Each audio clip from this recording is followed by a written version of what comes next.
Okay, so what we've got here is the Kodak Ektra smartphone.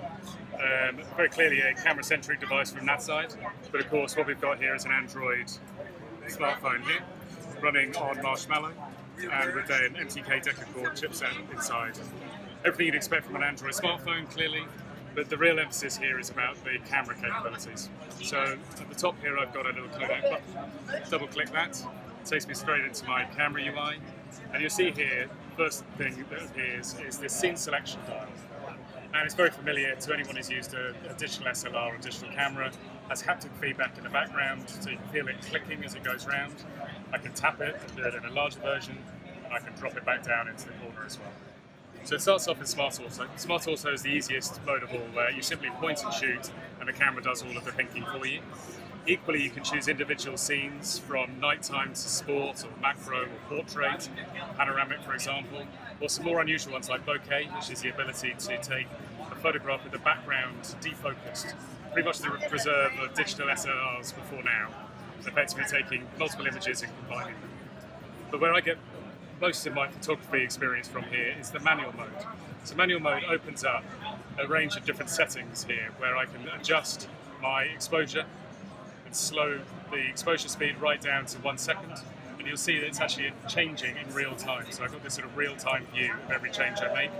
I can adjust my ISO settings, I can adjust the exposure point, my white balance, whether it's auto white balance or arranged through daylight, incandescent, fluorescent, and I can do exposure bracketing.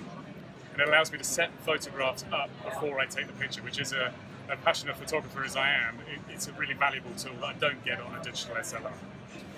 Once I've taken a photograph, a real advantage I've got here is the ability to edit directly with Snapseed. So Snapseed is a Google editing app for photographs, incredibly intuitive and great to use, very, very capable, and for the first time preloaded within the software, which means that when I take a photograph, my editing icon is Snapseed.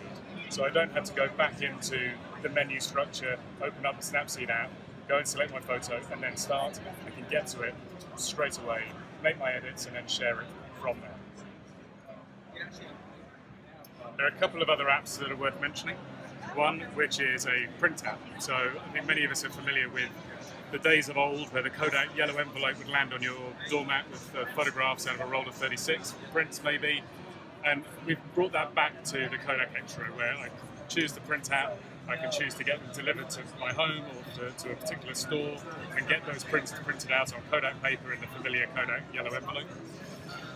And we've also got a Super 8 app that is a nod to the history of Kodak in Super 8 and allows me to take video footage and then apply a range of different Kodak filters like Ektachrome or Kodachrome and then share video content in a fun and unusual way.